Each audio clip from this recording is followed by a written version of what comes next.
우리는 지난 편을 통해 하나님이 어떤 식으로 우리에게 말씀하실 수 있는지에 대해 함께 나누었습니다. 하나님은 다양한 방법으로 우리에게 말씀할 수 있습니다. 목자가 양을 부를 때 목소리로 부를 수 있지만 휘파람이나 막대기 소리, 양치기 개로도 부를 수 있듯이 하나님도 이렇게 다양한 방법으로 우리에게 말씀할 수 있다는 것입니다. 때로는 성경을 통해서, 설교나 사람을 통해서, 상황이나 환경, 감동이나 계시, 환상이나 꿈 같은 것을 통해서 우리에게 말씀할 수 있다는 것입니다. 그렇다면 여러분, 하나님은 이런 다양한 방법을 통해 우리에게 말씀할 수 있는데 우리는 어떻게 이런 하나님의 음성을 들을 수 있을까요? 이번 시간에는 이에 대해 함께 나누기 원합니다. 여러분, 우리는 다양한 방법으로 하나님의 음성을 들을 수 있습니다. 하지만 여러분, 혹시 아십니까? 하나님은 다양한 방법으로 우리에게 말씀하실 수 있지만 우리가 원한다고 원하는 방식 그대로 하나님의 음성을 들을 수 있는 것은 아니라는 것을 말입니다. 이게 무슨 말이냐? 우리가 아이와 대화할 때와 어른과 대화할 때의 방식이 다르듯이 우리의 영적인 성장 수준에 따라 하나님의 음성을 듣는 방식이 달라지기 때문입니다. 그래서 하나님은 다양한 방식으로 말씀하실 수 있지만 우리의 영적인 성장 수준에 따라 하나님의 음성을 듣는 방법이 제한될 수 있다는 것입니다. 그러면 여러분, 우리는 우리의 영적인 성장 수준에 따라 어떤 방법으로 하나님의 음성을 들을 수 있을까요? 이제부터 우리의 선입견과 편견이 하나님의 음성 듣기에 어떤 영향을 끼칠 수 있으며 또한 영적인 성장 수준에 따라 어떤 식으로 하나님의 음성을 들을 수 있는지에 대해 함께 나누기 원합니다. 그럼 먼저 우리의 선입견이나 편견은 하나님 음성 듣기에 어떤 영향을 끼칠까요?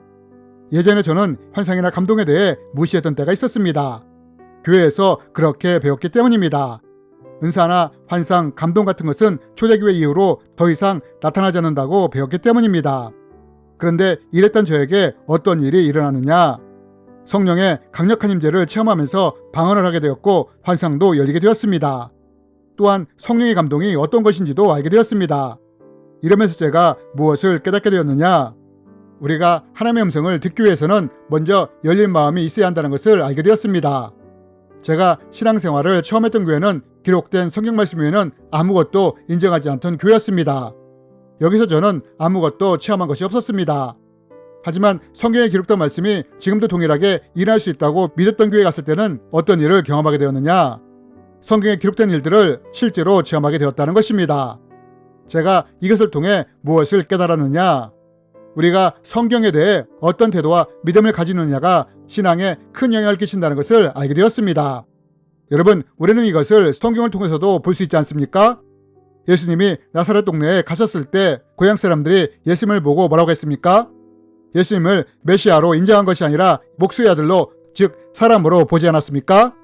이때 성경이 이런 상황에 대해 어떻게 기록을 했습니까? 그들이 믿지 않음으로 말미암아 예수님이 거기서 많은 능력을 행하지 않았다고 합니다. 자신들의 선입견과 편견으로 예수님을 판단했을 때 이들은 예수님의 능력을 체험하지 못한 것입니다. 반면 소경이었던 바디메오가 예수님이라면 나를 고칠 수 있어 라고 믿었을 때는 어떤 경험을 하게 됩니까? 그 믿음대로 예수님의 말씀을 통해 눈을 뜨게 되었다는 것입니다. 여러분, 우리가 하나님의 음성을 경험하기 원한다면 먼저 우리가 해야 할 일이 무엇이냐?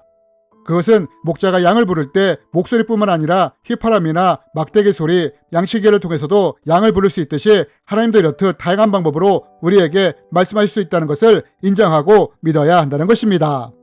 이것이 바로 우리가 하나님의 음성을 들을 수 있는 열린 마음의 첫걸음인 것입니다. 그렇다면 여러분, 우리가 이렇게 열린 마음을 가졌다면 이제 우리의 영적인 성장 수준에 따라 어떤 방식으로 하나님의 음성을 들을 수 있을까요? 먼저 일반적인 영적인 수준을 가진 사람들은 아래와 같은 방법으로 하나님의 음성을 들을 수 있습니다. 성경이나 설교, 사람, 상황이나 환경을 통해 하나님의 음성을 들을 수 있습니다.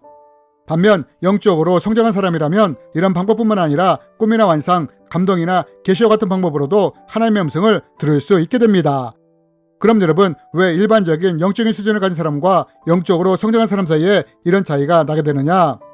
그것은 우리의 영이 성장하게 될 때 우리의 영과 성령과의 교통이 더 민감해지고 커지므로 더 다양한 방법으로 하나님의 음성을 들을 수 있게 되는 것입니다. 바울의 영적 수준이 성장되지 않았을 때는 다메섹에서 아나니아를 통해 하나님의 뜻과 계획을 들었지만 영적으로 성장했을 때는 계시나 환상, 감동과 같은 다양한 방법으로 하나님의 음성을 듣지 않았습니까? 이렇듯 우리의 영적인 성장 수준에 따라 하나님의 음성을 듣는 방법도 달라지게 되는 것입니다. 그렇다면 여러분, 만약 내가 일반적인 영적 수준을 가진 사람이라면 과연 나는 어떤 식으로 하나님의 음성을 들을 수 있을까요? 가장 대표적인 방법으로 성경이나 사람, 설교, 상황이나 환경을 통해서 하나님의 음성을 들을 수 있습니다. 그럼 어떻게 이런 것들을 통해 하나님의 음성을 들을 수 있느냐? 우선 성경을 통해서는 로고스와 레마를 통해 하나님의 음성을 들을 수 있습니다. 로고스란 기록된 성경 말씀을 말하는 것인데 성경을 읽으면서 우리는 기록된 말씀을 하나님의 음성으로 취할 수 있습니다. 그러나 만약 어떤 것에 대한 구체적인 응답이나 인도가 필요할 때는 로고스가 아니라 레마를 통해서도 하나님의 음성을 들을 수 있습니다. 여러분, 예수님이 이런 말씀을 하시지 않았습니까? 성령님이 오시면 그분이 우리를 가르치시고 생각나게 하실 것이라고 말합니다.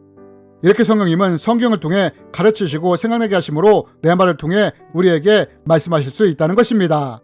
이에 대해서는 성경 말씀으로 하나님의 음성을 듣는 방법편에서 자세히 다루어 놓았으므로 이 영상을 참조해 주시기 바랍니다. 또 우리는 이뿐 아니라 사람을 통해서도 하나님의 음성을 들을 수 있습니다.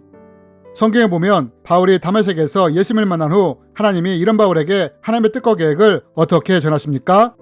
아나니아를 보내 하나님의 뜻과 계획을 전하시지 않습니까? 또 다윗이 밧세바와 함께 죄를 지었을 때는 나단 선지자를 통해 하나님의 메시지를 전하시지 않습니까? 이렇게 하나님은 사람을 통해서도 말씀하실 수 있다는 것입니다. 저는 기도하면서 응답이 필요한 것이 있으면 기도를 한 후부터 눈과 귀를 활짝 엽니다. 왜냐하면 하나님이 어떤 방법으로 기도에 대해 응답하실지 모르기 때문입니다. 사람을 통해 말씀하실지 혹은 성경을 통해 말씀하실지 아니면 상황이나 환경을 통해 말씀하실지 모르기 때문입니다. 그리고 저는 눈과 귀를 활짝 열고 있었을 때 사람을 통해 하나님의 음성을 들은 적이 종종 있습니다. 또 하나님은 설교를 통해서도 우리에게 말씀하실 수 있습니다. 설교를 듣는데 어떤 말씀을 우리의 마음에 박히게 하시는 것입니다. 때로는 지금 저 말씀은 하나님이 나에게 하시는 말씀이다 라는 감동을 통해서 우리에게 말씀하실 수 있다는 것입니다. 뿐만 아니라 하나님은 상황과 환경을 통해서도 우리에게 말씀하실 수 있습니다. 바울이 비두니아에 복음을 전하고자 했지만 길이 열리지 않았습니다. 사도행전에 보니까 예수의 영이 이것을 막았다고 했습니다. 하나님이 이렇듯 상황이나 환경을 막거나 여는 것을 통해 우리에게 말씀할 수 있다는 것입니다. 결국 바울은 비두니아에서 복음을 전하는 것이 하나님의 뜻이 아니라는 것을 알았고 마게도니아 환상을 통해 하나님이 원하시는 빌립보로 방향을 틀지 않았습니까? 이렇듯 하나님은 상황과 환경을 통해서도 우리에게 말씀하실 수 있다는 것입니다. 그렇다면 여러분, 이러한 것들은 우리가 일반적인 영적인 수준을 가졌을 때 하나님의 음성을 듣는 방법인데 만약 우리의 영적 수준이 성장하게 된다면 우리는 또 어떤 방법으로 하나님의 음성을 들을 수 있게 될까요? 이에 대해서는 다음 편을 통해 자세히 나누기 원합니다. 주님의 이름으로 여러분을 축복합니다.